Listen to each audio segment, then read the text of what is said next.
গজারিয়ার বাইরা রে,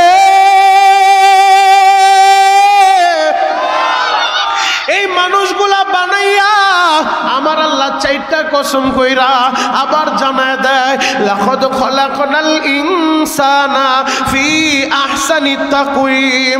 আমি মানুষের সুন্দর অবয়বে বানাইছি, সুন্দর আকৃতি দিয়া বানাইছি। এই মানুষগুলা জাহান্নামে দেওয়ার লাইগা বানাই নাই। এর যুবক, আমার আল্লাহ চারটা কসম করে বলছে, ওয়াত্তিনি ওয়াজ-যাইতুন ওয়া তুরি সিনিন ওয়া হাদাল বালাদিল আমিন। চারটা কসম করছে।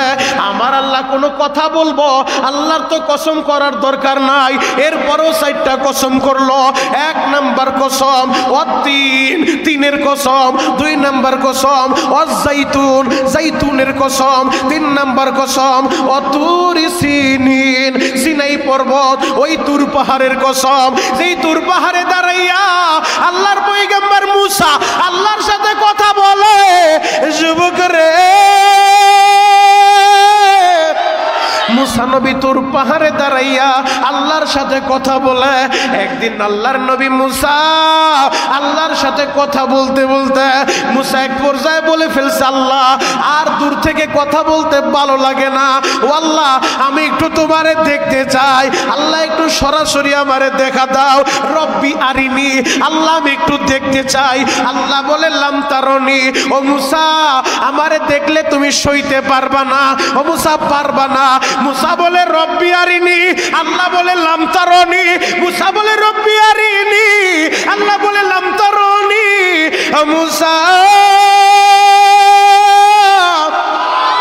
দেখলে সইতে পারবা না, পারবা না। মুসা নবী নাসরবান্দা হাল ছাড়ে না, আল্লাহ একবার দেখাও, অল্প একটু দেখাও, একটাবার আমারে দেখা দাও। আল্লাহ বলে মুসা পারবা না, পারবা না। এরপরেও মুসা নবী বলেন, না আল্লাহ একটাবার আমি দেখতে চাই, রব্বি আরিনি। আল্লাহ বলো ঠিক আছে আমি দেখা দিব। মুসা রে, আমি সামান্য একটু নূরের ঝলক ওই তুর পাহাড়ের উপরে আসতে পারো, এরপরে দেখা দিব। আমার আল্লাহ সামান্য একটু নূরের ঝলক ওই তুর পাহাড়ে ছাইরা দিছে, পুরা তুর পাহাড়ের ভিতরে আগুন লাইগা গেছে, আগুন লাইগা গেছে। মুসা নবী বেহুশ হয়ে পড়ে গেছে।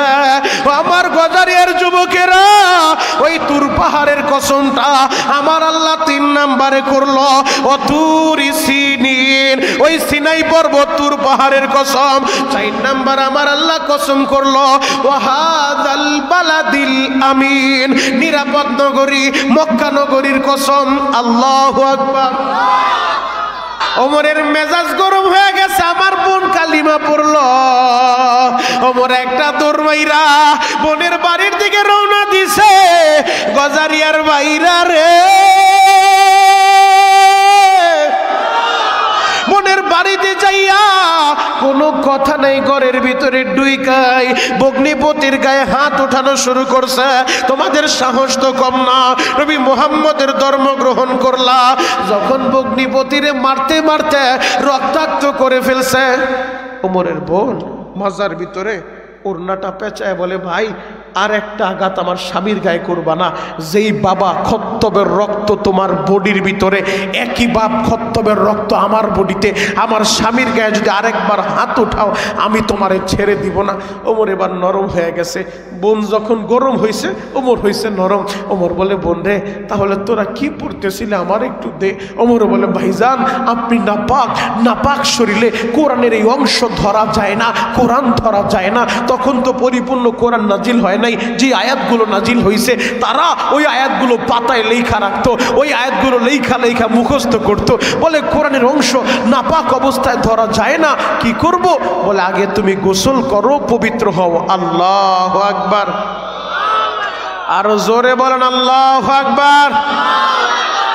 ওমর এবার কোরআনের অংশটা তৈরা, কোরআনের আয়াতগুলো যখন তেলাওয়াত করে, সূরাতুত তাহার আয়াতগুলো তেলাওয়াত কইরা ওমর বলে, লাইসা হাদা কালামুল বাশার, এটা মানব রচিত কোনো কালাম না, কালাম না, নিঃসন্দেহে এটা আল্লাহর কালাম।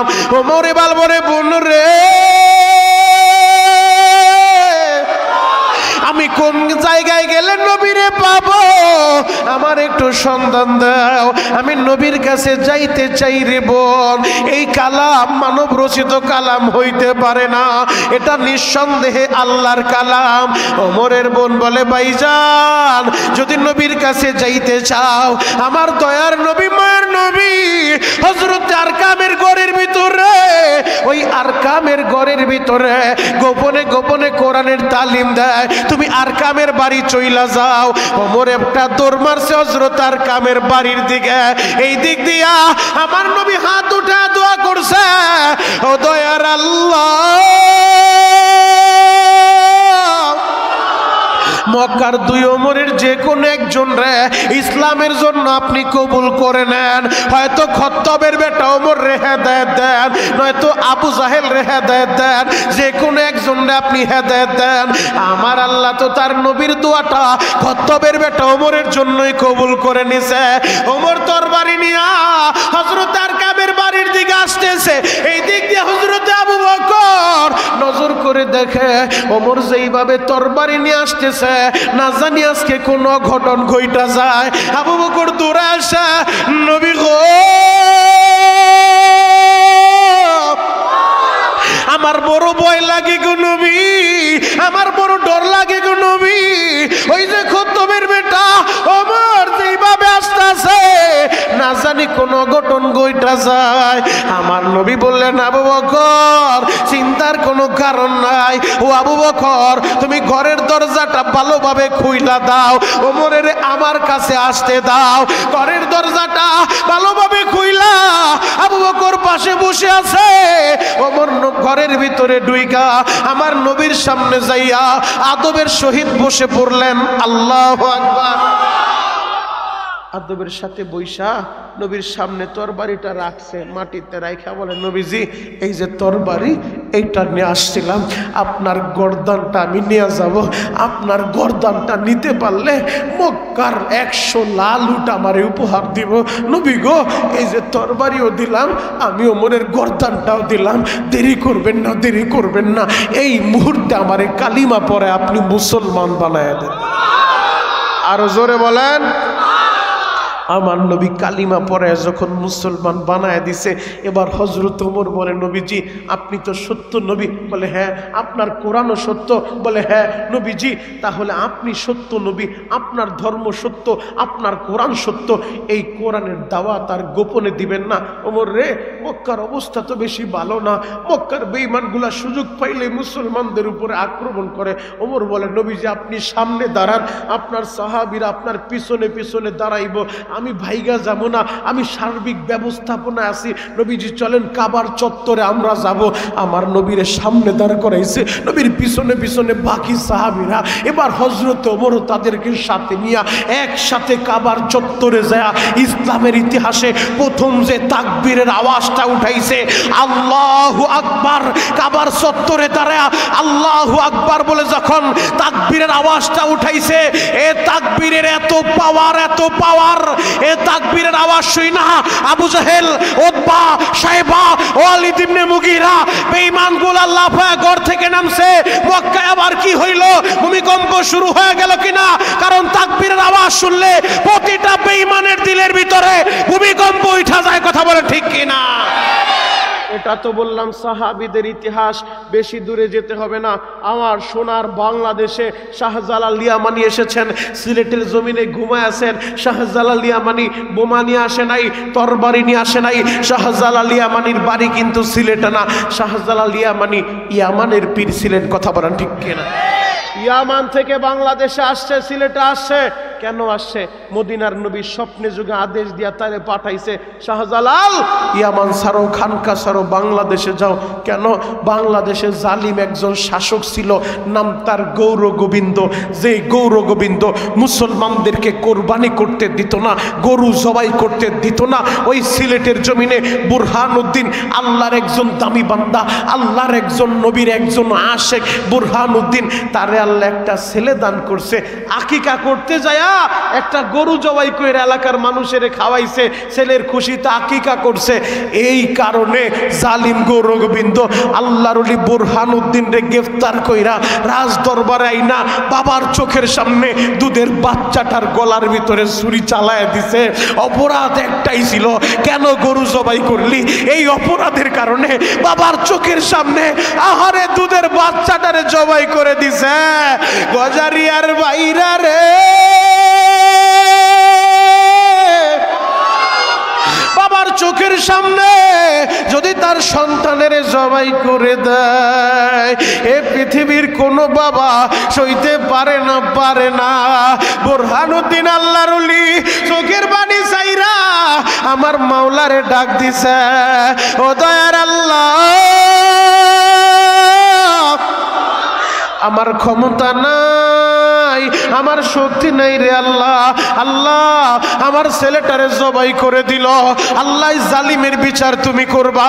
আমার আল্লাহ এই পৃথিবীতে যারাই জালিম হইছে একটা জালিমেরও নিস্তার দেয় নাই, আমার আল্লাহ ছাড় দিছে, কোন জালিমের আল্লাহ ছাইরা দেয় নাই, সবগুলার আল্লাহ ধরছে।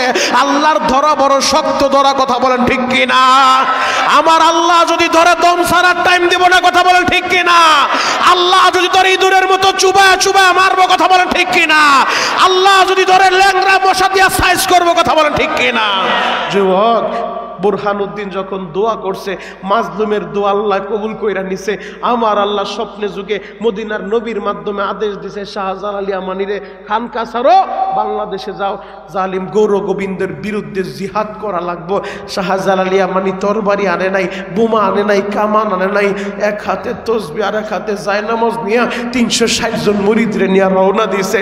ওই সুরমা নদীর তীরে তায়া দেখে জালিম গৌর গোবিন্দ যখন শুনছে আল্লাহর ওলি শাহজালাল ইয়ামানি আসতেছে, তার বিরুদ্ধে যুদ্ধ করব, শাহজালাল ইয়ামানির সংবাদ পায়া সুরমা নদী থেকে সব নৌকাগুলা সরায় দিছে।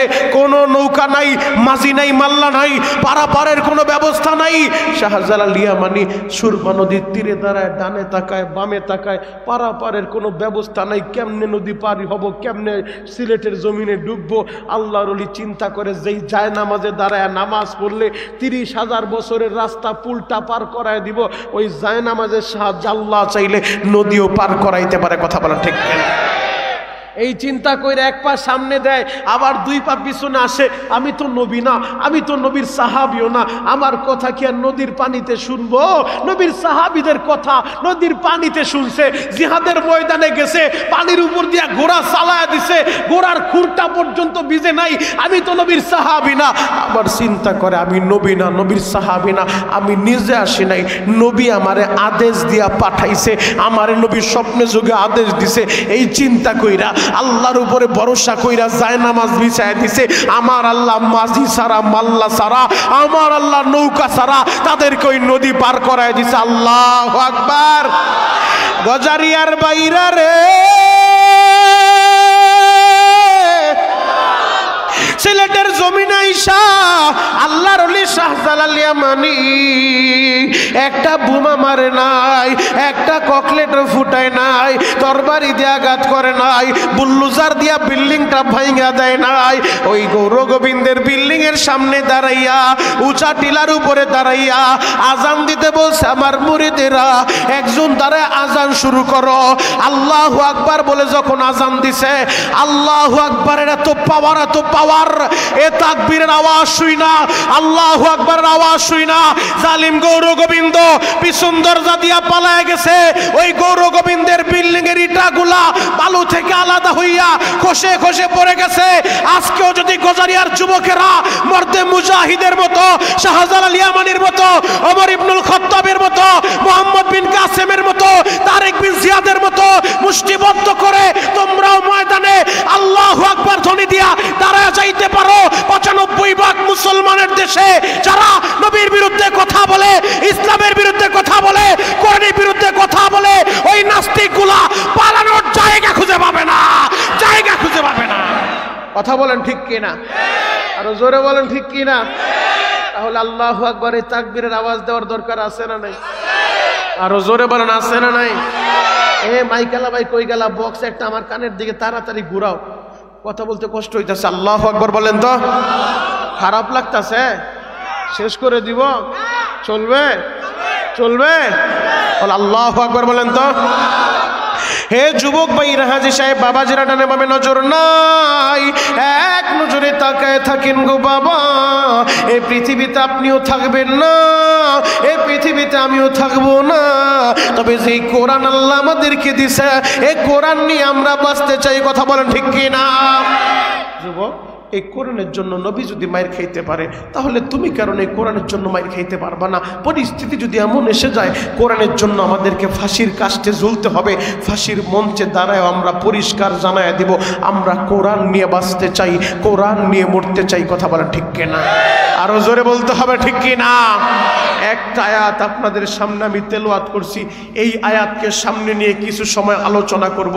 ও আমার দাড়ি পাকা আব্বা জানেরা, পবিত্র কোরআনের 3 নম্বর পারা থেকে সূরাতুল আল ইমরানের 31 নম্বর আয়াতটা আপনাদের সামনে আমি তেলাওয়াত করছি। শুনো এই আয়াতের ভিতরে আল্লাহ কি বলে, কুল ইন কুনতুম তুহিব্বুনাল্লাহ। আল্লাহ বলেন নবীজি দুনিয়ার মানুষেরা বলে দেন, তাদেরকে জানায় দেন যারা আমি আল্লাহরে ভালোবাসতে চাই। গজারিয়ার মুসলমানদের কাছে জানতে চাই, আপনারা ওই আল্লাহরে ভালোবাসতে চান কি চান না? আরো জোরে বলেন, চান কি চান না? কেন আপনি আল্লাহরে ভালোবাসবেন না? আমার আল্লাহ আপনারে কত ভালোবাসে জানেন? বড় আদর কইরা, বড় মোহাব্বত কইরা, বড় পছন্দ কইরা আল্লাহ এ মানুষগুলা বানাইছে, আপনারে বানাইছে, আমারে বানাইছে। ও দাড়ি বাঁকা বাবারা, বড় পছন্দ কইরা আপনারে বানাইছে। ফেরেশতারা বারবার নিষেধ করছিল মানুষ বানানোর দরকার নাই, এরা মারামারি করব, এরা কাটাকাটি করব, এরা রক্তপাত করব। আল্লাহ বলছে ইন্নী আ'লামু মা লা তা'লামুন। ফেরেশতারা আমি যা জানি তোমরা তা জানো না, জানো না। বড় পছন্দ করে এই মানুষগুলা বানাইছে। গজারিয়ার বাইরে রে, এই মানুষগুলা বানাইয়া আমার আল্লাহ 4টা কসম কইরা আবার জানায় দেয়, লাকাদ খলাকনাল ইনসানা ফি আহসানি তাকওয়িম। আমি মানুষের সুন্দর অবয়বে বানাইছি, সুন্দর আকৃতি দিয়া বানাইছি। এই মানুষগুলা জাহান্নামে দেওয়ার লাইগা বানাই নাই। এর যুবক, আমার আল্লাহ 4টা কসম করে বলছে, ওয়াত-তিনি ওয়াজ-যাইতুন ওয়া তুরি সিনিন ওয়া হাদাল বালাদিল আমিন। 4টা কসম করছে। আমার আল্লাহ কোনো কথা বলবো, আল্লাহর তো কসম করার দরকার নাই, এরপরও 4টা কসম করলো।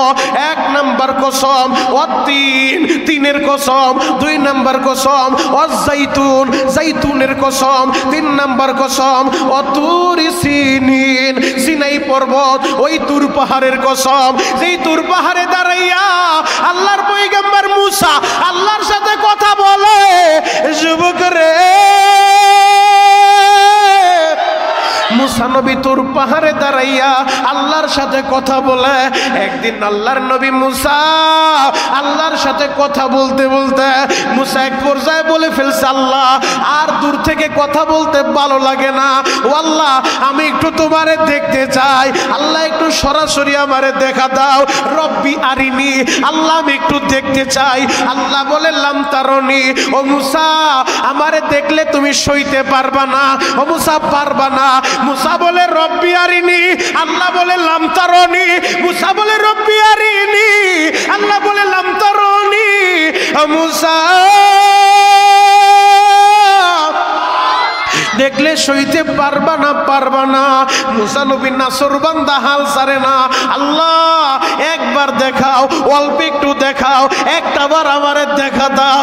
আল্লাহ বলে মুসা পারবা না, পারবা না। এরপরেও মুসা নবী বলেন না আল্লাহ একটাবার আমি দেখতে চাই, রব্বি আরিনি। আল্লাহ বলো ঠিক আছে আমি দেখা দিব। মুসা রে, আমি সামান্য একটু নূরের ঝলক ওই তুর পাহাড়ের উপরে আসতে পারো, এরপরে দেখা দিব। আমার আল্লাহ সামান্য একটু নূরের ঝলক ওই তুর পাহাড়ে ছাইরা দিছে, পুরা তুর পাহাড়ের ভিতরে আগুন লাইগা গেছে, আগুন লাইগা গেছে। মুসা নবী বেহুশ পড়ে গেছে। আমার গজারিয়ার যুবকেরা, ওই তুর পাহাড়ের কসমটা আমার আল্লাহ 3 নম্বরে করলো অতুরি সিনিন, ওই সিনাই পর্বত তুর পাহাড়ের কসম। 4 নম্বর আমার আল্লাহ কসম করলো ওয়াহাদাল বালাদিল আমিন, নিরাপদ নগরী মক্কা নগরীর কসম। আল্লাহু আকবার। নিরাপদ নগরী মক্কা নগরীর কসম করছে। এই মক্কা নগরী এত দামি নগরী, এই পৃথিবীর সর্বপ্রথম গড় রাখলেন আমার আল্লাহ মক্কায়। মক্কা নগরীর কসম কেন করছে জানো? সবচেয়ে দামি জিনিসগুলা মক্কা নগরীতে রাখছে। ইন্না আউওয়ালা বাইতি উযিয়া লিন-নাস লাল্লাযী বিবাক্কাতা মুবারাকাও ওয়া হুদাল লিল আলামিন। সর্বপ্রথম গড় আমার আল্লাহ রাখলেন মক্কায়। আল্লাহু আকবার। শুধু তাই না, সাফা মারওয়া, যেই সাফা মারওয়া হাজি যখন হজ করতে যায়, হাজি যখন উমরা করতে যায়, তাওয়াফটা শেষ কইরা সাফা মারওয়ায় চলে যায়। ইন্নাস সাফা ওয়াল মারওয়াতা মিন শাআইরিল্লাহ। ওই সাফা মারওয়ায় সাই করে, ওই সাফা মারওয়া রাখলেন আমার আল্লাহ মক্কায়। শুধু তাই নয় বাবা, আমার আল্লাহ হাজরে আসওয়াদ রাখলেন আমার আল্লাহ মক্কায়। দামি সব জিনিসগুলা আল্লাহ মক্কা নগরীতে রাখছে। আরাফা রাখলেন আমার আল্লাহ মক্কায়। যেই আরাফায় দাঁড়ায়া হাজিরা যখন দোয়া করে আমার আল্লাহ হাজির জীবনের সব গুনাহ মাফ করে দেয়। আল্লাহু আকবার। আর জোরে বলেন, একসাথে বলেন। কথা কি ক্লিয়ার বোঝা যায়? মাঠে যারা আছেন কথা ক্লিয়ার বুঝেন? হ্যাঁ, ক্লিয়ার? আমার কাছে মনে হয় যেন কথা বুঝতে সমস্যা হইতেছে। ব্যাসটা একটু কমায় দেন, মানে ইকোটা একটু কমায় দেন, কথা শুধু ক্লিয়ার থাকলেই চলবো। কথা যেন বাড়ি না খায়, রিপিট না করে। এই পাশে যে মাইকটা লাগাইছে ওই মাইকটা আমার ডিস্টার্ব করতেছে। আমার কথা বলার পরেও আমার সাউন্ড দেয়, ঝামেলা হইতেছে। ওইটার দরকার অন্যদিকে ঘুরান। মাশাআল্লাহ, আল্লাহু আকবার বলেন তো। এবার সাউন্ড উঠান, আরো উঠান, টন বেস মাস্টার আরো বাড়ান। মাশাআল্লাহ, উঠান, আরো উঠান। আল্লাহু আকবার, নারে তাকবীর। এবার ঠিক আছে? আগে সেবার ঠিক আছে না? যাক, তারপরে বোঝা যাইব। এরপরে দৃষ্টা মনে হয় একটু সাউন্ডটা বাড়াই দেন, কিন্তু ওই পারলে ওই মাইকটা অন্যদিকে ঘুরাই দেন। হয়তো সম্ভবত ওই মাইকটা ওই দেওয়ালের সাথে বাড়ি খায় কথাটা পরে আসে। আল্লাহু আকবার বলেন তো। হে যুবক ভাইরা, হাজী সাহেব বাবাজিরা ডানে বামে নজর নাই, এক নজরে তাকায় থাকেন গো বাবা। আমার আল্লাহ 4 নাম্বার কসম করলেন ওয়াহাদাল বালাদিল আমিন, নিরাপদ নগরী মক্কা নগরীর কসম। এই 4টা কসম কইরা আমার আল্লাহ জানায় দেয় লাকাদ খলাকনাল ইনসানা ফি আহসানি তাকওয়িম। আমি আল্লাহ মানুষের সুন্দর অবয়বে বানাইছি, সুন্দর আকৃতি দিয়া বানাইছি। গজারিয়ার যুবক রে, যে আল্লাহ এত দামি করে বানাইলো, এত সম্মানিত করে বানাইলো, আমার আল্লাহ জাহান্নামে দেওয়ার লাইগা বানায় নাই। এরে যুবক, আজকে দুনিয়া আইসা ওই আল্লাহরে ভুইলা গেলা, ওই আল্লাহরে চিনো না, তুমি মসজিদেও আসো না, তুমি নামাজেও যাও না। এরে যুবক, এ দুনিয়া থাকার জায়গা না, থাকার জায়গা না। এ দুনিয়ায় তোমার আমার দাদা আগে আসছে, দাদার পরে বাবা আসছে, এরপরে আমরা দুনিয়া আসি। কিন্তু এই দুনিয়া থেকে যাওয়ার কোনো সিরিয়াল নাই। দেখা যায় দাদার কাঁধে নাতির লাশ, বাবার কাঁধে সন্তানের লাশ। কথা বলেন ঠিক কিনা? এ দুনিয়া থেকে যাওয়ার কোনো সিরিয়াল নাই রে ভাই। এ দুনিয়ায় তুমিও থাকবা না, আমিও থাকবো না, যে কোনো মুহূর্তে আমরা চইলা যাব, এমন কোনো দিন নাই রে ভাই। যুবকের লাশের খবর নাই, প্রতিদিন 2-4টা মৃত্যুর সংবাদ পাই, বেশিরভাগই হলো যুবক। আমি দেখতেছি মুরব্বীদের চাইতে যুবকদের মৃত্যুর সংখ্যাটা এখন বেশি। যাদের বয়স 25 বছর, 30 বছর, 35 বছর, 40 বছর, হঠাৎ করে স্ট্রোক কইরা দুনিয়া থেকে চইলা যায়। কথা বলেন ঠিক কিনা? মোটর সাইকেল নিয়ে বের হইছে, কলেজ ভার্সিটিতে যাবে, প্রতিমধ্যে যে ট্রাকের সাথে সংঘর্ষ লাগছে, মোটর সাইকেল ওই যে খালের কর্নারে পইরা রইছে, যুবকের নিথর দেহটা রক্তাক্ত অবস্থায় রাস্তার উপরে পড়ে থাকে। কথা বলেন ঠিক কিনা? যুবক, তুমি চিরদিন থাকবা না, আমি শরীয়তপুরেও থাকবো না রে ভাই। আমি তো ভাবতেছি আজকে আমি তোমাদের সামনে বয়ান করতেছি, আমার মন বলে আজকে মনে হয় আমার জীবনের শেষ বয়ান। এই বসাটা আমার জীবনের শেষ বসা। ও দাড়ি পাকা আব্বাজান, আপনিও ধারণা করেন আজকের এই বসাটা যদি আপনার জীবনের শেষ বসা হয়ে যায়, আপনার জীবনের শেষ বয়ান হয়ে যায়, চোখের পানিগুলা রেডি করেন। দুনিয়া হিসাব বহুত গুনাহ করছেন, অন্যায় করছেন, অপরাধ করছেন।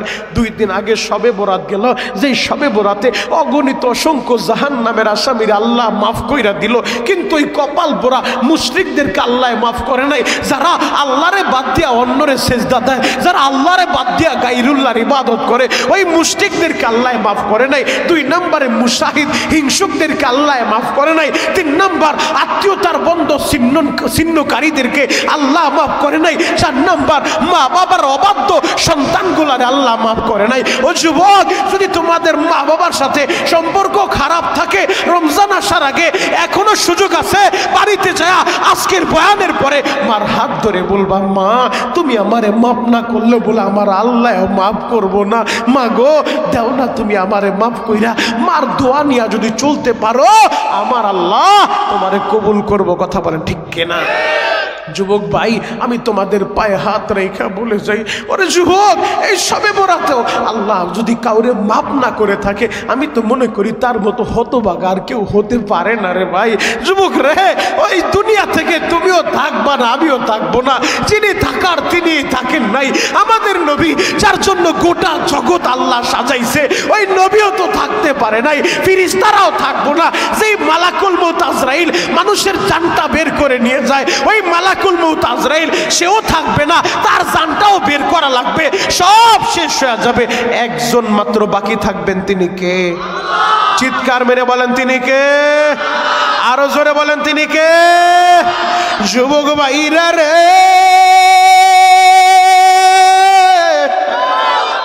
এই দুনিয়ায় তুমিও থাকবা না, এই দুনিয়ায় আমিও থাকবো না রে ভাই। ওই কবরে তোমারও যাওয়া লাগবে, আমারও যাওয়া লাগবে। ওই কবরে কি নিয়ে যাইবা? ওই কবরে যাইয়া বলবা, আমি মাতব্বর সাহেব, আমি চেয়ারম্যান মেম্বার সাহেব, আমি এমপি সাহেব, অথবা আমি এমপির কাছের মানুষ, আমি চেয়ারম্যানের কাছের মানুষ। কাজ হবে না, কাজ হবে না। ওই কবরে যাইয়া দুনিয়ার পরিচয়ে কাজ হবে না। ওই কবরে লাগবো নেক আমল। ওই কবরে যায় বংশের পরিচয় দিবা, কাজ হবে না। ক্ষমতার দাপট দিবা, কাজ হবে না। ওই কবরে লাগবো নেক আমল। যদি নেক আমল দিয়া ওই কবরে যাইতে পারো, ওই কবরটা জান্নাতের বাগান হবে। আমার বানানো কথা না, আল্লাহর নবী জানে দেয়, আল কবরু রাউযাতুম মিন রিয়াজিল জান্নাহ আও হুফরাতুম মিন হুফারিন নার। কবরের 2টা অবস্থা হবে, কারো কবর জান্নাতের বাগান হবে, কারো কবর জাহান্নামের গর্ত হবে। যুবক রে, এমন কোন আমল করছো নি কবরে গেলে তোমার কবর জান্নাতের বাগান হবে? ও যুবক ভাইরা, আমি তোমাদের পায়ে হাত রেখা বলে যাই, আজকের এই বয়ানে বৈশা চোখের পানিগুলা রেডি করবা আর বলবো, দয়ার আল্লাহ আমারে মাহফিলে নিয়ে আসো, আমার গুনাহগুলাই জায়গায় রেখা আমারে পবিত্র বানাইয়া এরপরে বাড়িতে ফিরাইবা ইনশা আল্লাহ। পারে কি পারে না? আরো জোরে বলেন, পারে কি পারে না? তাহলে কবরে যাওয়ার আগে আল্লাহরে বন্ধু বানাইতে হবে। আল্লাহ বলেন, কুল ইন কুনতুম তুহিব্বুনাল্লাহ। নবীজি দুনিয়ার মানুষের বলে দেন, তাদেরকে জানায় দেন, যারা আমারে ভালোবাসতে চায়, ফাত্তাবিউনি ইউহিব্বুকুমুল্লাহ। আগে যেন আপনার ইত্তেবা করে, আপনার অনুসরণ করে, আপনারে ভালোবাসে। আল্লাহু আকবার।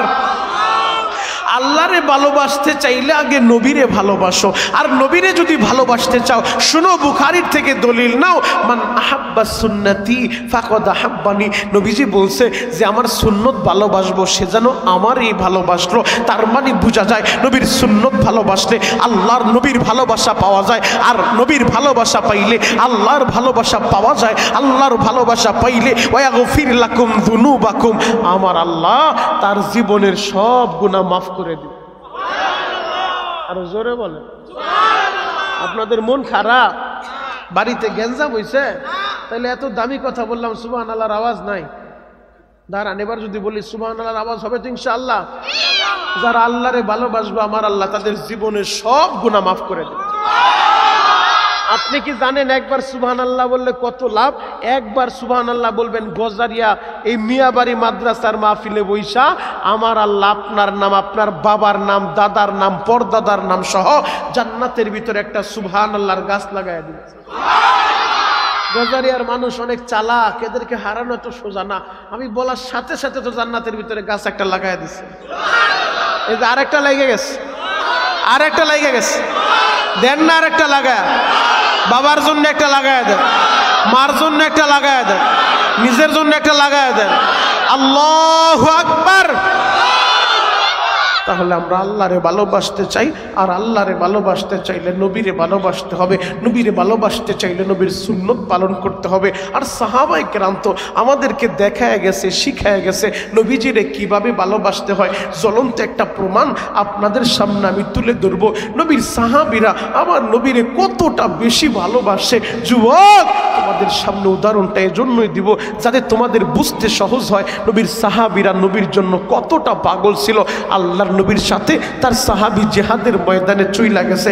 7 বছরের বাচ্চা, তার একটা বাচ্চা আছে নাম তার বশির। এই বশিরের সাথে নেয় নাই, নিজে বাবা নবীর সাথে জিহাদের ময়দানে চইলা গেছে। কিন্তু বাচ্চাটার কি উপায় হবে, ওরে কে খাবার খাওয়ায় দিব, ওরে কে গোসল করায় দিব, এই খবরটাও নেয় নাই। কারণ বাচ্চাটার মা বাইচা নাই। 7 বছরের বাচ্চা বশির বিকালবেলা বাড়িতে আইসা দেখে তার বাবায় নাই। পাড়া প্রতিবেশী লোকদেরকে বলে আমার বাবারে দেখছো? সবাই বলে বশির তুমি কি জানো না তোমার বাবা তো নবীজির সাথে জিহাদের ময়দানে গেছে। আল্লাহু আকবার। 7 বছরের বাচ্চা বশির বলে আমার বাবা কেমন বাবা, আমার কথাটা একটা বারো ভাবলো না, আমার কথাটা একটা বারো চিন্তা করলো না। আমার বাবা কি জানে না আমার মা দুনিয়ায় বাইসা নাই, আমার বাবাই আমারে খাবার খাওয়া দেয়, আমার বাবাই আমারে রাত্রিবেলা ঘুম পাড়ায় দেয়। আমার এখন কি উপায় হবে? আমারে কে খাবার খাওয়ায় দিবে, আমারে কে ঘুম পাড়ায় দিবে, আমারে কে গোসল করায় দিবে? আমার বাবা কেমন বাবা, আমার একটাবার বইলাও গেল না। ওই যে বশির বাড়ি থেকে বের হইয়া মসজিদের নববীতে চলে আসে, মসজিদের নববীর বারান্দায় এসে বসে আছে। কেউ খাবার দিলে খায়, না দিলে না খায়, অপেক্ষা করে কখন তার বাবাই জিহাদের ময়দান থেকে আসবো। বেশ কয়েকদিন পর নবীজি এবং তার সাহাবীরা জিহাদের ময়দান থেকে যখন মদিনার দিকে আসতেছে, ছোট্ট বালক বশির দীর্ঘদিন যাবৎ বাবার চেহারাটা দেখে না। মাহারা সন্তান বশির আমার নবীরে দেখা একটা দৌড় দিয়া নবীর কাছে চলে গেছে। নবীর চেহারাটা ভালোভাবে দেখতেছে, দেখে আমার নবীর পিছনে পিছনে নবীর সাথে সাথে তার অন্যান্য সাহাবীরাও জিহাদের ময়দান থেকে আসতেছে। বশির সবার চেহারার দিকে তাকায়, কোনো কথা বলে না। সবার চেহারার দিকে তাকাইয়া বশির শুধু তার বাবারে খুঁজে।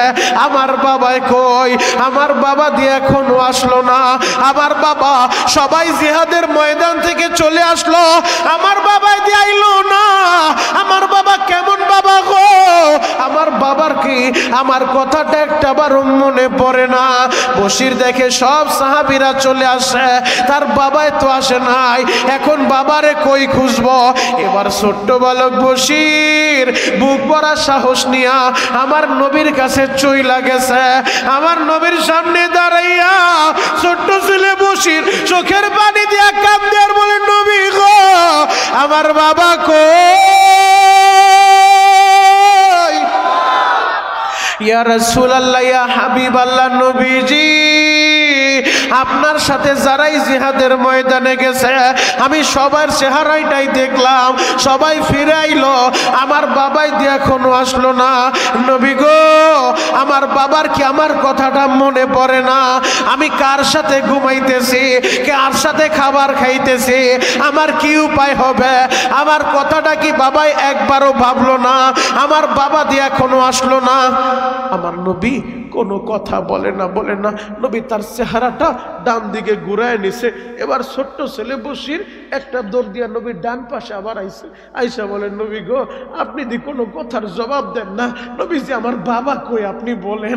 সবাই চলে আসলো, আমার বাবা দিয়ে আসলো না। নবী গো আমার বাবা কই বলেন আপনি। আমার নবী কোনো কথা বলে না। আবার ডান দিক থেকে চেহারাটা নবী বাম দিকে ঘুরায় নিছে। ছোট্ট ছেলে বসির একটা দৌড় দিয়া নবীর বাম পাশে আবার চলে আসছে। বাম পাশে আইসা বলেন, নবী গো আপনারে প্রশ্ন করি, আপনি যে চেহারা ঘুরালেন আমার বাবা কোথায় গো নবী? আমার বাবা দিয়ে এখনো আসলো না। আমার বাবার কি আমার কথাটা মনে পড়ে না? নবীজি আমার বাবা কই? আমার নবী কোনো কথা বলে না। নবীর চোখের ভিতরে পানিগুলো টলটল করতেছে, কোনো জবাব দেয় না। আমার নবী আবার চেহারাটা সামনের দিকে নিয়ে আসছে। ছোট্ট ছেলেটা আবার দৌড় দিয়া নবীর সামনে আইসা বলেন, নবী গো ইয়া রাসূলুল্লাহ ইয়া হাবিবাল্লাহ, নবীজি আপনি বলেন আমার বাবা কোথায়?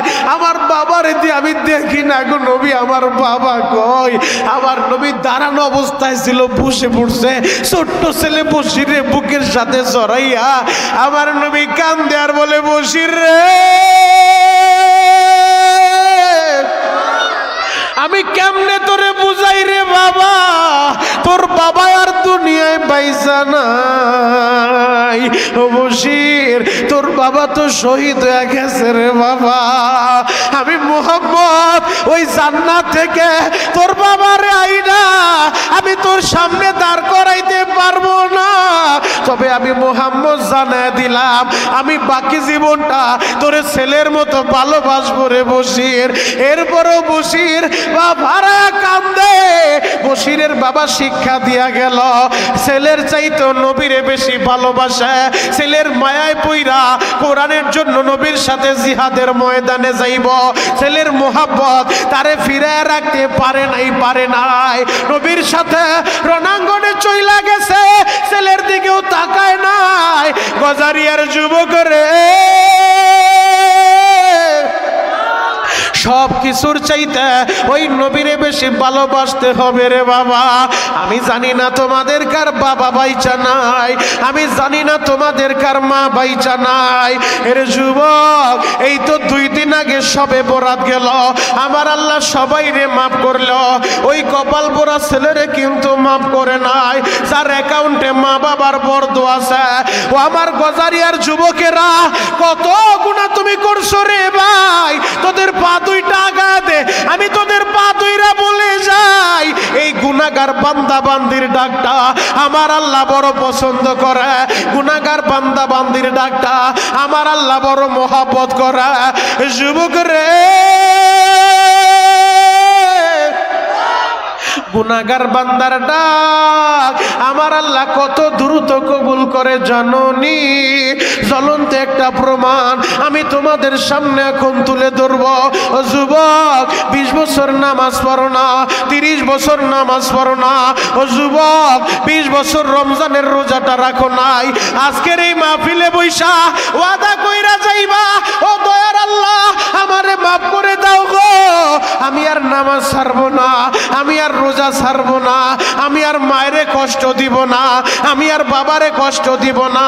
যদি খাটি দিলে তাওবা করা যায় আমার আল্লাহ বান্দা বান্দিরে এখনই মাফ করতে পারে। কথা বলেন ঠিক কি না? আমাদের গুনাহ করতে সময় লাগছে, কারো লাগছে 10 বছর, 20 বছর, 50 বছর।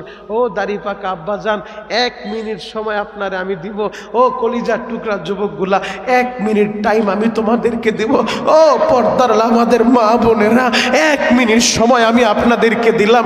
জীবনে আর কোনো দিন আমি মনিরুল ইসলাম শরীয়তপুরীর সাথে আপনাদের দেখা নাও হতে পারে, তবে 1 মিনিট টাইম আপনাদেরকে আমি দিলাম। একটু মাথাটা নিচের দিকে দিয়া নিজের জীবনে জীবনের ক্যালকুলেশন একটু হিসাবটা মিলান তো, আপনার আমার অ্যাকাউন্টে এমন বহুত পাপ জমা হয়ে আছে, যেই পাপের কথা আমাদের মা জানে না, যেই পাপের কথা আমাদের বাবা জানে না, যেই পাপের কথা ও যুবক তোমার বিবি জানে না, ও আমার মায়েরা, যেই পাপের কথা আপনার স্বামী জানে না, যদি জানতো কোনোদিন আপনার সাথে সংসার করতো না। আপনার পাপের কথা আপনার ছেলে জানলে, ও দাড়ি পাকা আব্বা জানেরা, কোনোদিন আপনারে বাপ বলে পরিচয় দিত না। কথা বলেন ঠিক কিনা? এমন বহুত পাপ আমাদের অ্যাকাউন্টে জমা হয়ে আছে, ওই পাপগুলো আমার আল্লাহ দায়িকা রাখছে, মানুষের জানায় নাই, এলাকাবাসীর কাছে উন্মুক্ত কইরা দেয় নাই। কেন করে নাই জানো? আমার আল্লাহর ৯৯টা নাম আছে, আমার আল্লাহর একটা নাম হলো রহমান, আমার আল্লাহর একটা নাম হলো রহিম, আমার আল্লাহর একটা নাম হলো কারিম, আমার আল্লাহর একটা নাম হলো আউয়াল, আমার আল্লাহর একটা নাম হলো আখের, আমার আল্লাহর একটা নাম হলো জহের, আমার আল্লাহ একটা নাম হলো বাতেন। এমন ৯৯ নামের ভিতরে আল্লাহর একটা নাম আছে সাত্তার। এই সাত্তার নামের চাদর দিয়া ও দাড়ি পাকা বাবা আপনার ৬০-৭০ বছরের গুনাহ প্যাকেট কইরা ফালাইছে। ও যুবকেরা, তোমার ২০-৩০ বছরের গুনাহ প্যাকেট কইরা ফালাইছে, মায়েরও জানায় নাই, বাবারেও জানায় নাই, বন্ধু বান্ধব কাউরে জানতে দেয় নাই। আজকের এই মাহফিলে বৈশা, আজকে ১৬ই ফেব্রুয়ারি, এই গজারিয়া মিদাবাড়ির মিয়াবাড়ির মাহফিলে বৈশা চোখের পানি দিয়া যদি আল্লাহরে বুঝায় বলতে পারো, আল্লাহ আমি গুনাহগার, আমি পাপী, দেও না তুমি আমারে মাফ কইরা। ৯৯ নামের ভিতরে একটা নাম হলো গফফার। গফফার নামের খাতিরে এখনই বান্দারে মাফ করে দিতে পারে। কথা বলেন ঠিক কিনা? আমার আল্লাহর একটা সেকেন্ডও লাগবো না, গলা ফাটা একটা ডাক দেন, ইয়া আল্লাহ। আরো জোরে ডাক দেন, ডাক দেন, ডাক দেন, মোহাব্বত করে ডাক দেন, ইয়া আল্লাহ। আল্লাহ তুমি তাকায় দেখো, ১৬ই ফেব্রুয়ারি ২০২৫ সালে এই গজারিয়ার দিকে একটা বার তাকাও। আল্লাহ আমার দাড়ি পাকা বাবারা তোমারে আল্লাহ বলে ডাক দিছে। আমার কলিজার টুকরা যুবকেরা তোমারে আল্লাহ বলে ডাক দিছে। রে মালিক, তোমার কি মায়া লাগে না, দয়া লাগে না? ও দয়ার আল্লাহ, এই গজারিয়াবাসীরে তুমি মাফ করে দাও, এদের মা বাবারে মাফ করো। চিৎকার মেরে বলেন আমিন, আরো জোরে বলেন আমিন। আমার আল্লাহ গুনাহগার বান্দার ডাকটা কত দ্রুত কবুল করে জানো? জ্বলন্ত একটা প্রমাণ আমি এখন তোমাদের সামনে তুলে ধরবো যাতে বুঝতে সহজ হয়। যুবক, আমার আল্লাহর দরবার ফিরার দরবার না। লা তাকনাতু মির রাহমাতিল্লাহ, আল্লাহর রহমত থেকে নৈরাশ হও না। গুনাহ করছো, ভুল করছো, অন্যায় করছো, অপরাধ করছো, তার কাছে মাপ চাও। আমার আল্লাহ মাফ করার জন্য, আমার আল্লাহ মাফ করার জন্য দুনিয়ার আসমানে আইসা বান্দারে ডাকে, আল্লাহ আমি মুস্তাগফিরিন ফাগফিরাল্লাহ। কে আছো গুনাহগার, আমারে বলো, আমি তোমাদেরকে মাফ করে দিব। আল্লাহু আকবার। আমার আল্লাহ বনি ইসরাইলের জামানায় রহমতের বৃষ্টি বন্ধ কইরা দিছে। বৃষ্টি যদি বন্ধ হয়, জমিন ফেটে চৌচির হয়ে গেছে, গাছপালা তরুলতা সব মরে শেষ হয়ে যাচ্ছে, পশু পাখির জিব্বাটা বের হয়ে গেছে পানির অভাবে। পানি পানি পানি, আহারে রহমতের বাড়ি দ্বারা বন্ধ করে দিছে আমার আল্লাহ। বনি ইসরাইলের লোকগুলা দৌড়ায় মুসা নবীর কাছে আসছে, ও আল্লাহর পয়গাম্বর মুসা, আপনি একটু আল্লাহরে বলেন না আল্লাহ যেন রহমতের বৃষ্টি দেয়। মুসা নবী বলে, তোমরা সবাই আমার সাথে চলো, আমরা সবাই একত্রিত হইয়া খোলা আসমানের নিচে যায়া আল্লাহর কাছে দোয়া করি, বৃষ্টির জন্য মুনাজাত করি, আল্লাহ রহমতের বৃষ্টি দিতে পারে। মুসা নবী তার উম্মত গোলারে নিয়া খোলা আসমানের নিচে চইলা গেছে। গজারিয়ার বাইরা রে, খোলা আসমানের নিচে দাঁড়াইয়া মুসা নবী হাত উঠায় দোয়া করে, আল্লাহ, ও আল্লাহ রহমতের বৃষ্টি দাও। আল্লাহ বৃষ্টির অভাবে জমিন ফেটে চৌচির হয়ে গেছে, ফসলগুলা মরে যাচ্ছে, গাছপাতা তরুলতা সব শেষ হয়ে যাচ্ছে, আল্লাহ রহমতের বৃষ্টি দাও। আল্লাহ বলে, মুসা রে, তুমি যাদেরকে নিয়ে আমার কাছে বৃষ্টির জন্য দোয়া করতে আইছো, ও মুসা শোনো, এদের মধ্যে এমন একজন পাপী আছে, আজকে সকালবেলাও পাপ করছে, ওর পাপের কারণে আমি রহমতের বৃষ্টি বন্ধ কইরা দিছি। আবার সেই গুনাহগার বান্দারে লইয়া আমার কাছে বৃষ্টির জন্য দোয়া করো, কাজ হবে না, ওরে মজলিস থেকে যাইতে বলো। ও যদি না যায় আমি কিন্তু বৃষ্টি দিব না। আমি আপনাদের কাছে জানতে চাই, এই মজলিসে যারা আসছেন আমার কলিজার টুকরা যুবকেরা, আমি যদি এখন বলি এই মজলিসে কে এশারের নামাজ পড়ো নাই, দাঁড়াও, দাঁড়ায় তাড়াতাড়ি গেট থেকে বের হয়ে যাও, এই কথাটা বললে ওই যুবকটা বলবো, হুজুর আগে যদি জানতাম বড় মজলিসে আমারে অপমান করবেন এইভাবে, তাহলে আমি এই ময়দানে ঢুকতাম না, আর ঢুকলেও আমি নামাজটা পইরা তারপরে ঢুকতাম। হুজুর বড় মজলিসে আমার অপমান করলেন, এভাবে অপমান না করলেও পারতেন। মুসা নবী তো গরম নবী, রাগী নবী, ধমক দিয়া বলতাছে, যুবক তোমার কারণে বৃষ্টি বন্ধ হয়েছে, কে তুমি? তাড়াতাড়ি মজলিস থেকে যাও, তুমি না গেলে আল্লাহ বলছে বৃষ্টি দিব না, তাড়াতাড়ি যাও, না গেলে কিন্তু আমি আল্লাহর কাছে তোমার নাম জিজ্ঞেস করব। এই কথাটা যখন বলছে, এখন যেই লোকটা গুনাহগার, ও না পারতাছে মজলিস থেকে যাইতে, না পারতাছে এই জায়গায় বৈশা চিৎকার মাইরা কানতে, কারণ পুরা ময়দান স্তব্ধ হয়ে গেছে।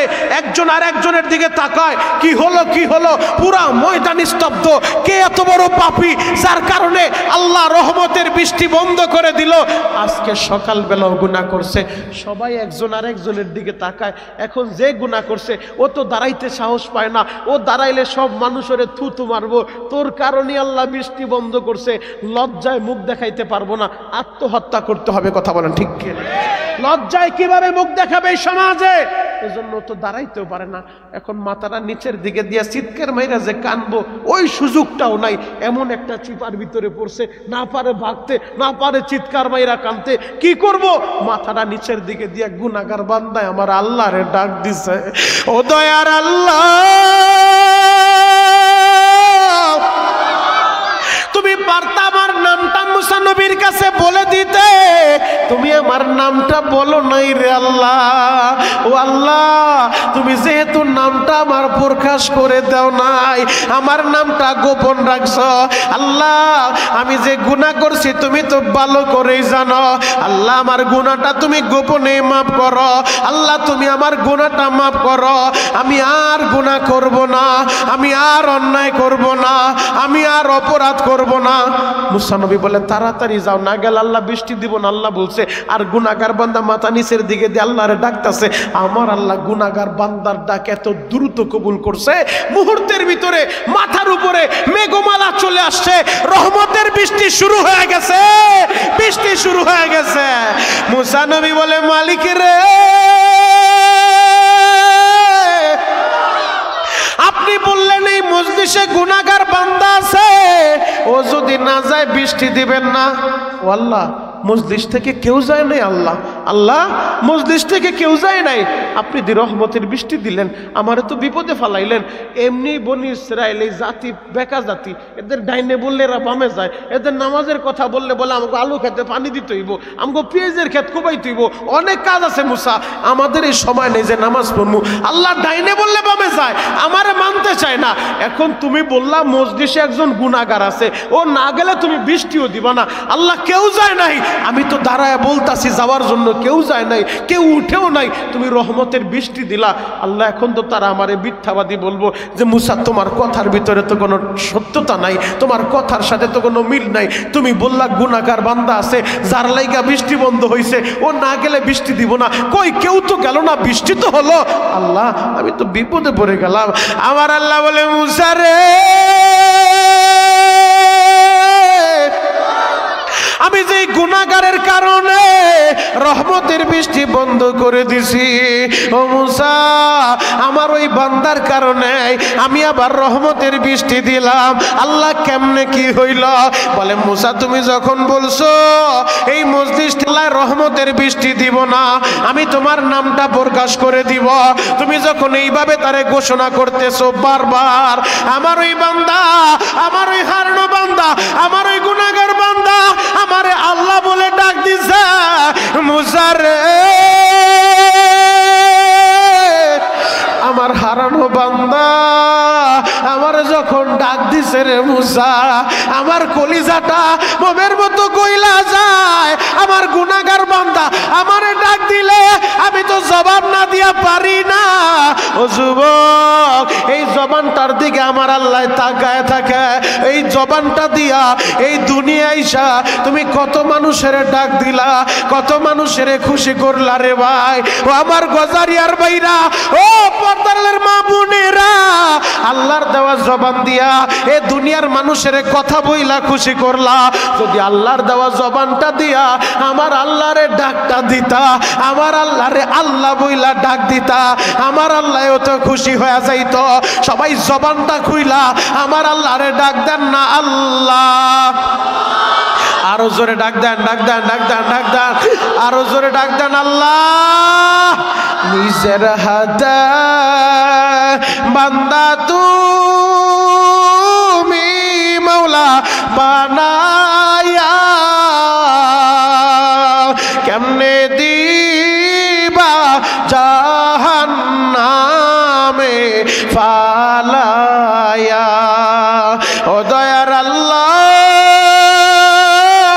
এই গজারিয়া মুন্সিগঞ্জের দিকে একটা বার তাকা দেখো। এই পাগলগুলা কেউ খাবারের লোভে আসে নাই, এরা টাকার লোভে আসে নাই, এরা তোমার পাগল রে মাওলা, এরা তোমারে ভালোবাসতে চায়, এরা তোমার নবীরে ভালোবাসতে চায়। ও দয়ার আল্লাহ, এই গজারিয়াবাসীরে কবুল কইরা নাও, এদের জীবনের গুনাহ মাফ করে দাও। চিৎকার মেরে বলেন আমিন। আরো জোরে বলেন আমিন। যুবক ভাই, আমি তোদের পায়ে হাত রেখা বলে যাই, গুনাহ করছো, লা তাকনাতু মির রাহমাতিল্লাহ, আল্লাহর রহমত থেকে নৈরাশ হয়ে যায় না। মাত্র 5 মিনিট আমার দিকে তাকায় থাকো, আলোচনা শেষ করে দিব। এক নজরে তাকায় থাকো। সবে বরাতে সবাই মাপ পাইলো, ওই কপাল পোড়ায় কিন্তু মাপ পায় নাই। যার অ্যাকাউন্টে মার বরদোয়াটা এখনো রয়ে গেছে, যে মায়েরে কষ্ট দিছে, বাপরে কষ্ট দিছে, এমন কোন যুবক যদি থাকো, মার মনে কষ্ট দিছো, বাবার মনে কষ্ট দিছো, আজকে বাড়িতে যে আগে মার কাছে মাপ চায় নিও। তোমার মা তোমার জান্নাত।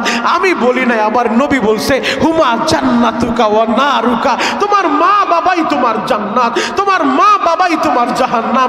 এই জায়গায় এমন অনেক মুরব্বী আছে, মায়ের এই হাতটা দুইটা, এই হাত দুইটা দিয়া মায়ের কবরে শোয়াইছে।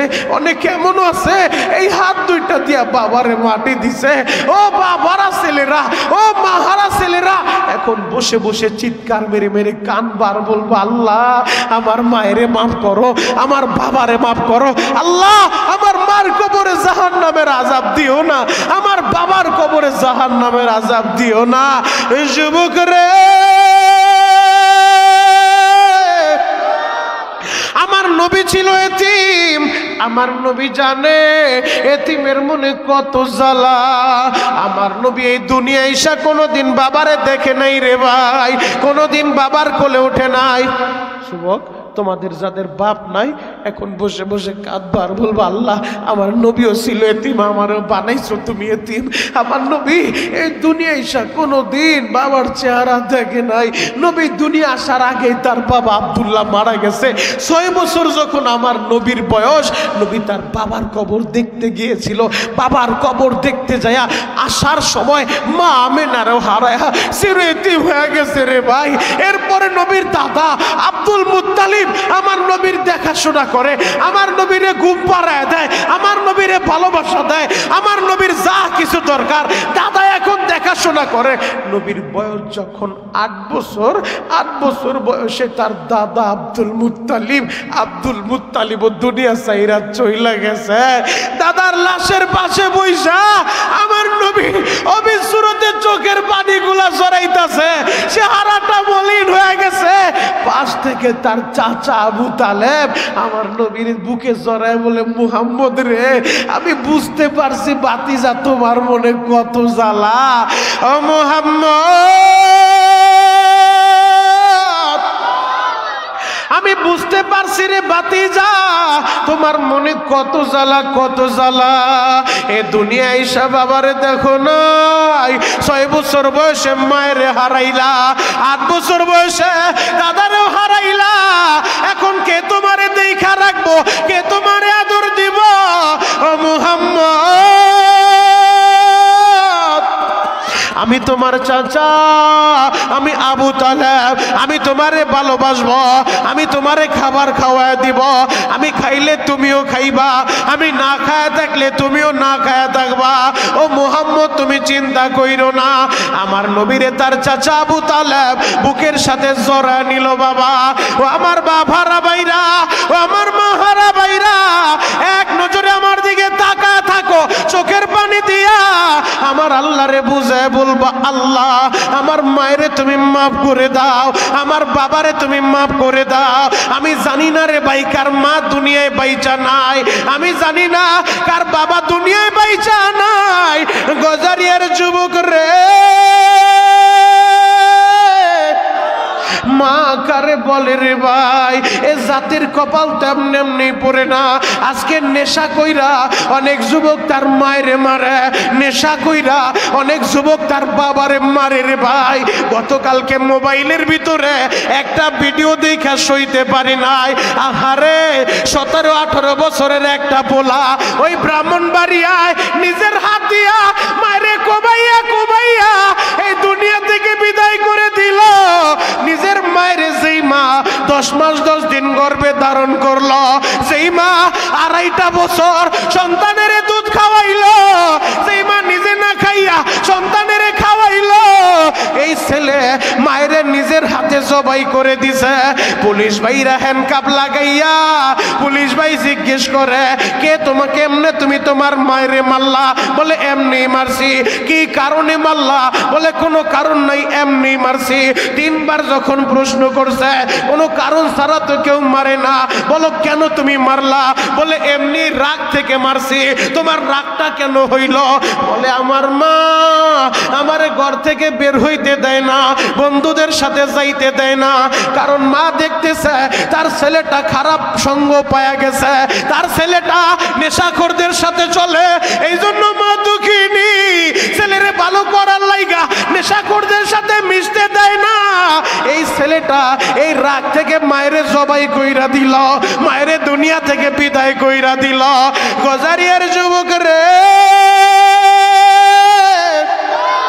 এই শবে বরাতের রাতে আমার আল্লাহ সবাইরে মাফ করলো, ওই ছেলেরে কিন্তু মাফ করে নাই যার অ্যাকাউন্টে মার বর্দ আছে, যার অ্যাকাউন্টে বাবার বর্দ আছে। মাত্র 2 মিনিট আমার দিকে তাকায় থাকবা, এখন কাঁদতে বলছি কাঁদবা। অতিথি সাহেব চলে আসছে, আমি তোমাদের পায়ে হাত রেখা বলে যাই, ও গজারিয়ার যুবকরা রে, তোমাদের যাদের মা বাইচা আছে, তোমার জান্নাত তোমার ঘরে আছে, তোমার যার বাবা বাইচা আছে, তোমার জান্নাতটা তোমার ঘরে আছে। আর যার বাবা বাইচা নাই রে ভাই, ও গজারিয়ার যুবকেরা, আজ থেকে 20 বছর আগে এত টাকার মালিক তোমরা ছিলা না, এই গজারিয়ায় এত সুন্দর বাড়িটা তোমার ছিল না।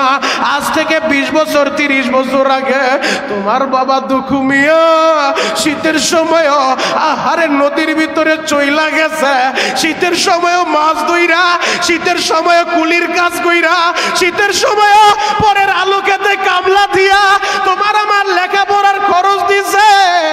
যুবক রে,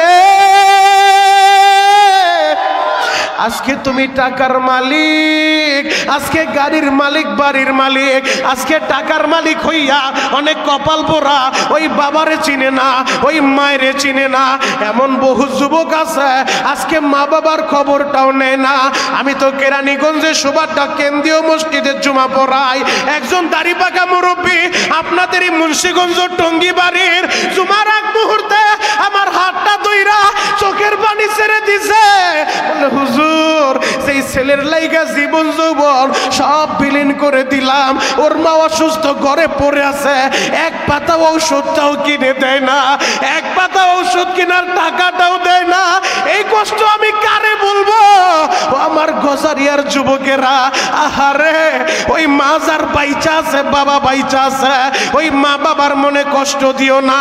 কয়েকদিন আগে তোমরা সবাই দেখছো, হয়তো যুবকেরা তো জানে, মুরব্বীরা না দেখলো যুবকদের কাছে খবর আছে।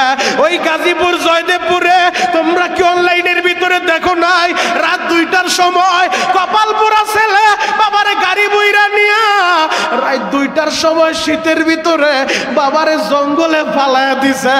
3 দিন পর্যন্ত বাবা দুঃখু মিয়া ওই জঙ্গলে পড়ে থাকতে থাকতে অসুস্থ হয়ে গেছে। জয়দেবপুর থানার ওসি আইসা তারে হাসপাতালে ভর্তি করছে, সেলাইন লাগাইয়া মোটামুটি যখন সুস্থ হইছে, ওসি স্যার মাথার কাছে বৈশা বলে, চাচা জঙ্গলের ভিতরে এমনি কেমনে আইলেন? তখন চাচা কান্দে আর বলে, স্যার গো, যেই ছেলের লাইগে আমি এত কষ্ট করছি, আমার ওই ছেলে বড় হয়ে মানুষ হয় না, অমানুষ হইছে। আমি অসুস্থ, চলতে পারি না।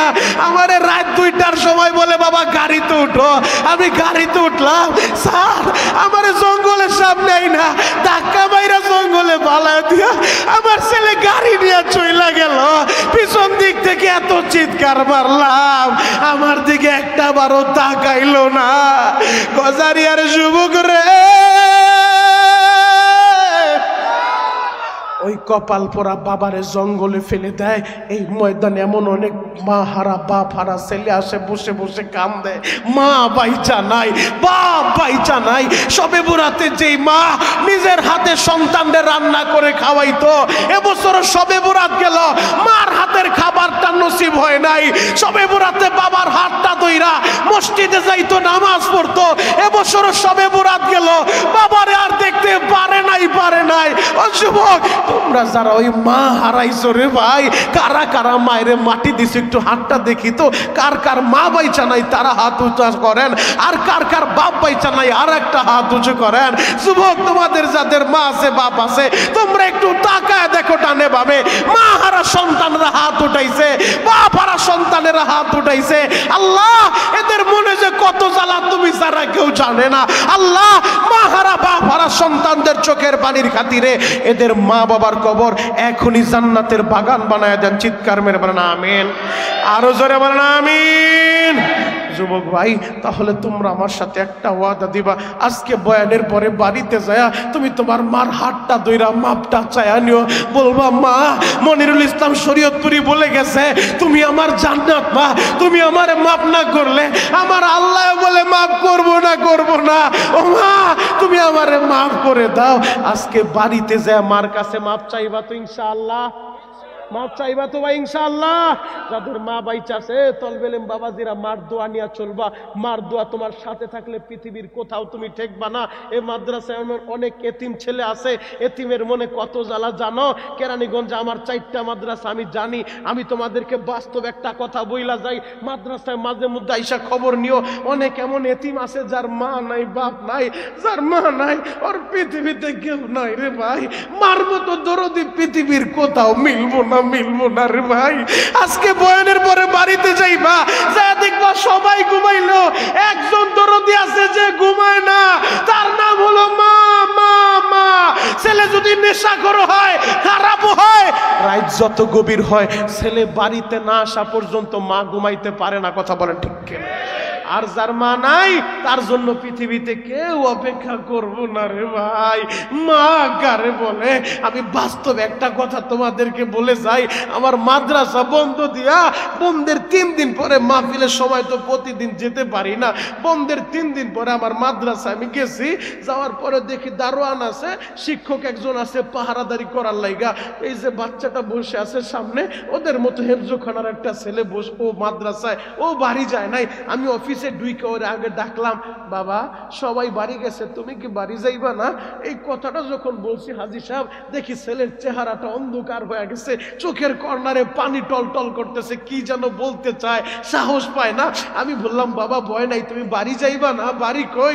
বলে, হুজুর বাড়ি বরিশাল মেহেন্দিগঞ্জে, সবাই বাড়ি গেছে, তুমি যাইবা না? ওই ছেলেটা আর চোখের পানি ধরে রাখতে পারে নাই। বলে, হুজুর আপনি কি জানেন না আমার মা নাই? আমি বললাম, তোর মা নাই, তোর বাবাই তো আছে।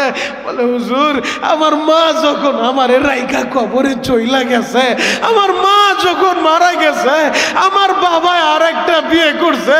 হুজুর বিশ্বাস করেন, ওই সব মা আমার মার মতো আমারে আদর করে না, আমার মার মতো আমারে ভালো ভালোবাসে না। হুজুর বন্দির ভিতরে মাদ্রাসায় থাকলে আপনার টাকা নষ্ট হইব, আমারে খাবার দিতে হইব, আমি জানি। হুজুর আমারে খাবার দিয়েন না, ওই সিঁড়ির নিচে থাকার একটু জায়গা দেন, আমি সিঁড়ির কোটায় ঘুমায়া থাকবো, পানি খায় আমি 7 দিন কাটাইতে পারবো হুজুর। এরপরও সৎমার কাছে আমারে পাঠায় না। গজারিয়ার বাইরা রে, যার মা নাই রে ভাই, ওর পৃথিবীতে কেউ নাই, কেউ নাই, ওর যাওয়ার তো কোনো জায়গা নাই। আরে মা, আমি জানি না এই মজলিসে কার মা অসুস্থ, কার মা হার্টের রোগী, ডায়াবেটিসের রোগী, কার মা কিডনির রোগী রে ভাই। এখন বসে বসে এই মার জন্য চিৎকার মেরে মেরে কানবা। 5 মিনিটের ভিতরে আমি বয়ান ফিনিশিং দিয়া দিব। এক নজরে আমার দিকে তাকায় থাকো। গুনাহ করতে সময় লাগছে, আমার আল্লাহর মাফ করতে সময় লাগবো না। আমার আল্লাহ চোখের পানিটা বড় পছন্দ করে, এজন্যই তো আল্লাহ বলে ফালিয়াদহাকু কলিলা ওয়ালিয়াবকু কাসীরা। এ বান্দা কম কম হাসবা, বেশি বেশি তুমি কাঁদবা। যুবক রে, মা কারে বলে রে ভাই, নকশাবন্দি কিতাবের ভিতরে লিখা আল্লামা খালেদ সাইফুল্লাহ আইয়ুবী হুজুর এই জাতিরা মাঝে মাঝে এই ঘটনাটা বলে, আমিও তোমাদেরকে শোনা যায়। নকশাবন্দি কিতাবের ভিতরে লিখছে, কপাল পরা ছেলে 15 বছর বাপমার সাথে যোগাযোগ নাই। এমন বহুত ছেলে আছে দেখবেন, এলাকা থেকে বাইক একটা নিয়ে চলে গেছে আর বাপমার সাথে যোগাযোগ রাখে না। এমন কপাল পরা আছে না নাই? আরো জোরে বলেন, আছে না নাই? বাপমার সাথে কোনো যোগাযোগ রাখে না, বাচ্চা আছে না মইরা গেছে, খাইলো না না খাইলো, কোনো পেরেশানি তার নাই। 15 বছর হয়েছে কপাল পরা ছেলে, বাপমার সাথে কোনো যোগাযোগ নাই। 15 বছর পর আল্লাহ কারে কখন কিভাবে হেদায়েত দিব কেউ তো জানে না। আমার আল্লাহর দিলের পরিবর্তন ঘটায় দিছে। এখন মনের ভিতর অনুশোচনা জাগছে, আমি কেমন পোলা, 15 বছর হইল মার সাথে কোনো যোগাযোগ নাই, বাচ্চা আছে না মইরা গেছে তাও জানি না। 15 বছর পর গ্রামের বাড়ি আইছে। আপনাদের এই গজারিয়া আজ থেকে 5 বছর আগে যেমন ছিল, 5 বছর পরে আসলে রূপরেখা অনেকটাই পরিবর্তন। কথা বলেন ঠিক কিনা? রাস্তাঘাটের উন্নয়ন, বিল্ডিং, বাড়িতে বাড়িতে বিল্ডিং, যেগুলো আগে ছিল না, এখন ঢুকলে মনে হয় ঢাকা শহর। আরো 2-4-5 বছর পরে গেলে মনে হবে এটা ঢাকার একটা অংশ, এটাই ঢাকা শহর। কারণ উন্নত হয়ে যায়, পরিবর্তন হয়। 15 বছর পর গ্রামের বাড়ি আসছে, আইসা দেখে তার ঘরের জায়গায় আর ঘর নাই, তার বাড়ির ওই জায়গায় একটা আঙ্গুর ফলের বাগান, একজন দারোয়ান বড় একটা কাঁচি হাতে লয়ে দাঁড়ায় রয়েছে। এবার যুবক ওই দারোয়ানের কাছে যায়, বলে চাচা, ও চাচা এই জায়গা না ঘর ছিল, ওই ঘর কই আর ঘরওয়ালারাই কই? দারোয়ান বলে, তুমি ঘরের খবর নিতে আইছো? হ্যাঁ, তুমি কই থাকো? তুমি কি জানো না বহুত আগে তো এই বাড়িওয়ালা তার বাড়ি বিক্রি কইরা দিছে। চাচা বাড়ি বিক্রি করছে মানে? তাহলে বাড়িওয়ালা কই? বলে, আমি শুনছি বাড়িওয়ালার একটা পোলা আছে, যে পোলাটা এমন হতভাগা, বাপ মার খবর নেয় না।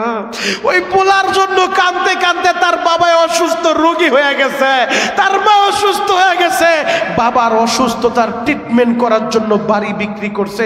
এরপরেও তার বাবারে বাঁচাইতে পারে নাই, মইরা গেছে। বলে, চাচা বাবাই মইরা গেছে? বলে, হ্যাঁ। বলে, তাহলে মাই কই? ওই দারোয়ান বলে, ওই মা ছেলের জন্য কানতে কানতে অন্ধ হয়ে গেছে, এখন চোখে দেখে না। বলে, চাচা অন্ধ? বলে, হ্যাঁ। বলে, এখন কই থাকে? বলে, ওই বাগানের ভিতরে একটা ঝুপড়ি ঘর দেখো, বাড়ি বাড়ি দিনের বেলা ভিক্ষা করে, রাত্র হইল ওই ঝুপড়ি ঘরে আইসা থাকে। যুবক এবার দাঁড়ায় বলে, চাচা গো, আমি একটু ওই মার সাথে দেখা করতে চাই। দারোয়ান বলে, আমি যদি তার কোলাটারে কোনোদিন পাই, আমি ওরে টুকরা টুকরা কইরা ভাগা দিমু। এমন মায়েরও কি মানুষ কষ্ট দেয়নি? এমন বাবারও কি মানুষ কষ্ট দেয়নি? আমি ওরে পাইলে ওর খবর আছে। এবার যুবক নিজের পরিচয় গোপন কইরা বলে, চাচা আমি একটু ওই মার সাথে দেখা করব। এই কথাটা বইলা দারোয়ান বলে, ওই বাগানে চইলা যাও। দিনের বেলা বাড়ি বাড়ি ভিক্ষা করে, সন্ধ্যা হইলেই ঝুপড়ি করে আইসা থাকে, দেখা পাইলে পাইতেও পারো। 15 বছর পর মায়েরে দেখে না, আজকে ছেলে তার মায়েরে দেখবো। মায়ের দেখবো তাও কি অবস্থায়, অন্ধ অবস্থায়, ভিক্ষুক অবস্থায়। এ দৃশ্য কোনো ছেলে সইতে পারবো না। এবার মায়ের দেখার লাইগা বাগানে চইলা গেছে। ও মাহারা ছেলেরা কাঁদতে থাকো, বয়ান তো এখনই শেষ হয়ে যাবে, চোখের পানি জড়াইতে থাকো, মার জন্য বসে বসে কান্দো। ছেলে মায়ের দেখার লাইগা বাগানে দাঁড়ায় রইছে। আহারে মা, বিকালবেলা মাগরিবের পূর্ব মুহূর্তে সন্তান তাকায় দেখে মা এক হাতে ভিক্ষার ঝুলি আর এক হাতে লাঠিতে বর কইরা অন্ধ মা ওই বাগানের দিকে আগাইতাছে। এই দৃশ্য দেখা ছেলের তো মনটা চায় একটা চিৎকার দিয়া আমি আমার মার পাটা জড়ে ধরি। কোন মুখ নিয়ে মায়ের মা বলবো? মা বলারও সাহস পাইতাছে না, কি করব? এবার অপেক্ষা করতেছে দেখি আমার মায় কি করে। দেখে অন্ধ মা আহারে ঝুপড়ি ঘরের কাছে আইসা মাগরিবের আজান যখন হয়ে গেল, অন্ধ মা ওই ঝুপড়ি ঘরের ভিতরে ডুইকা মাগরিবের নামাজের দাঁড়ায় গেল। নামাজটা শেষ কইরা যুবক এখন কাঁদতে বলছে, কাঁদবা, হাত দুইটা আসমানের দিকে মায় উঠায়া মায় কান্দে আর বলে, আল্লাহ আমি হতভাগা মহিলা রে আল্লাহ, ও আল্লাহ আমার স্বামী ছিল তুমি কাইরা নিছো, কোন অভিযোগ করি নাই রে মাওলা। ও মাওলা আমি হতভাগা মহিলা, আমার ছেলে ছিল তুমি কাইরা নিলা, কোন অভিযোগ নাই রে মাওলা। আমার শেষ সম্বল ভিটা বাড়ি সেইটাও তুমি কাইরা নিছো, কোন অভিযোগ করি নাই রে মাওলা। আমি হতভাগা মহিলা, আমি কিছুই চাই না, মরার আগে একটা জিনিস চাই, আমারে ফিরে দিও না আল্লাহ। ও আল্লাহ আমি মরার আগে আমার কলিজার টুকরা মানিক, আমার কলিজার টুকরা ছেলেটারে আমি মার বুকে ফিরে দাও, আমি মার বুকে ফিরে দাও। আল্লাহ তুমি ভাবতে পারো আমি মনে হয় ওর কামাই খাইতে চাই? না রে মাওলা না, আমি ওর কামাই খাবো না, আমি বাড়ি বাড়ি ভিক্ষা কইরা দরকার হইলে আমার ছেলের মুখে আমি খাবার উঠে দিব, আমি ওর কামাই খাইতে চাই না। ওরে কেন চাই জানো? আমি মায়ে যদি এখন মইরা যাই, আল্লাহ গো পরপুরুষে আবার কবরে শুয়াইব, আমার বাবাই বাইচা নাই, আমার বাবা থাকলে আমার বাবা আবার কবরে রাখতো, আমার একটা ভাই নাই, আমার ভাই থাকলে আমার ভাই আমার কবরে রাখতো। আল্লাহ আমার ছেলের যদি ফিরে না দাও ওই পরপুরুষের হাতে, আমি কবরে শুইতে চাই না, আমি আমার ছেলেরে বাকি জীবন ভিক্ষা কইরা খাওয়ামু। আমার ছেলে যেন আমি মায়ের একটু মাটি দিতে পারে, আমার একটু পাড়ায় মাটি দিতে পারে। ছেলেটা বাইরে দাঁড়ায় শুনে 15 বছর মার খবর নিলাম না, মায় দিয়ে আমারে বলে নাই, একটা দৌড় মারছে ঘরের ভিতরে ডুইকা মায়েরে জড়ায় ধরছে। মা গো, ও মা তুমি দেও না আমারে মাফ কইরা, ও মা তুমি দেও না আমারে মাফ কইরা। এই কথাটা যখন বলছে অন্ধ মা সন্তানের দিকে কইরা চেহারার ভিতরে হাতটা বুঝায় দেয় আর বলে, বাবা রে এমন সময় আসলি আমি মায়েরে তো আর চোখে তোরে দেখতে পারলাম না, আমি তো অন্ধ রে বাবা। ও বাবা আরেকবার আমি মায়েরে মা বইলা ডাক দে, আমার কলিজাটা ঠান্ডা কর। এবার ছেলে মার পা ধইরা বলে, মা আমারে মাফ করে দাও রে মা। মাই বলে, বাবা আরেকটা ডাক আমারে দে, আমি কত বছর মা ডাক শুনি না, আরেকবার আমারে ডাক দে। ও গজারিয়ার যুবকেরা, 20 বছর নামাজ পড়ো না, 30 বছর নামাজ পড়ো না, 15 বছর ছেলে মা বাবার সম্পর্ক ভালো না, এরপরে যদি মায়েরে মা বললে 15 বছরের কষ্ট মায় ভুইলা যায়, আমার আল্লাহ মার চাইতেও দরদি। 15 বছর নামাজ পড়ো না, 20 বছর নামাজ পড়ো না, 30 বছর নামাজ পড়ো না, এই মুহূর্তে যদি আল্লাহর আল্লাহ বইলা ডাক দিয়া কাটি দিলে তওবা করতে পারো, আমার আল্লাহ মাফ করে দিতে পারে। কথা বলেন ঠিক কিনা? সবাই হাত দুইটা উপরের দিকে ওঠান, আসামির মতো মাথাটা নিচের দিকে দিয়া চিৎকার মাইরা আল্লাহরে ডাক দেন না, আল্লাহ আরো জোরে ডাক দেন, আল্লাহ আরো জোরে ডাক দেন, আল্লাহ তুমি যদি মাপ নাই করবা বান্দারে, বলো তো আমার বান্দা যাবে কার কাছে? নিজের হাতে বান্দা তুমি মৌলা বানায়া কেমনে দিবা জাহান্নামে মাহারা সন্তানগুলা কান্দে, বাবারা সন্তানগুলা কান্দে, এদের চোখের পানি আপনি ফিরে দিন না রে আল্লাহ। এদের মা বাবার কবর এখনই জান্নাতের বাগান বানান। চিৎকার মেরে বলেন আমিন। আর তোমাদের যাদের মা আছে বাপ আছে, আজকে বাড়িতে যা অবশ্যই মার কাছে মাপ চাইবা ইনশাআল্লাহ। দেখি তো কে কে মার কাছে মাপ চাইতে পারবা? আল্লাহু আকবার, আল্লাহু আকবার। আল্লাহ যুবকদেরকে আপনি কবুল করেন, এদের মা বাবারে মাফ করেন আল্লাহ। এরা যেন বাকি জীবন আপনার হুকুম অনুযায়ী চলতে পারে, নবীর তরিকা অনুযায়ী চলতে পারে, কবুল করেন সকলে বলেন আমিন। মাশাআল্লাহ, আমি আপনাদের কাছে দিল থেকে দোয়া করব, এই যে এতিমখানা মাদ্রাসায় অনেক এতিম ছেলে আছে, এই জায়গায় কোরআনে কারিমের তেলাওয়াত হবে। এই জায়গায় আপনারা জানেন আল্লাহর এক বান্দা, এক হাজী সাহেব, নাম কি তার, একেএম বজলুর রহমান সাহেব 8 লক্ষ টাকা দিছে, তার টাকা দিয়ে কাজটা শুরু করছে আলহামদুলিল্লাহ, পিলার পর্যন্ত গেছে। এরপর আরেকজন অতিথি আলহাজ ফজলুর রহমান বকুল সাহেব, আমি তার কাছে দাবি করছি আমারে ফিরায় নাই, আল্লাহ তুমিও তারে ফিরায়ও না। 2 টন রোডের দরকার, আল্লাহর বান্দা দিয়া দিছে। এখন ছাদের জন্য সিমেন্টের দরকার, রড হইল, রডের পরে তো সিমেন্ট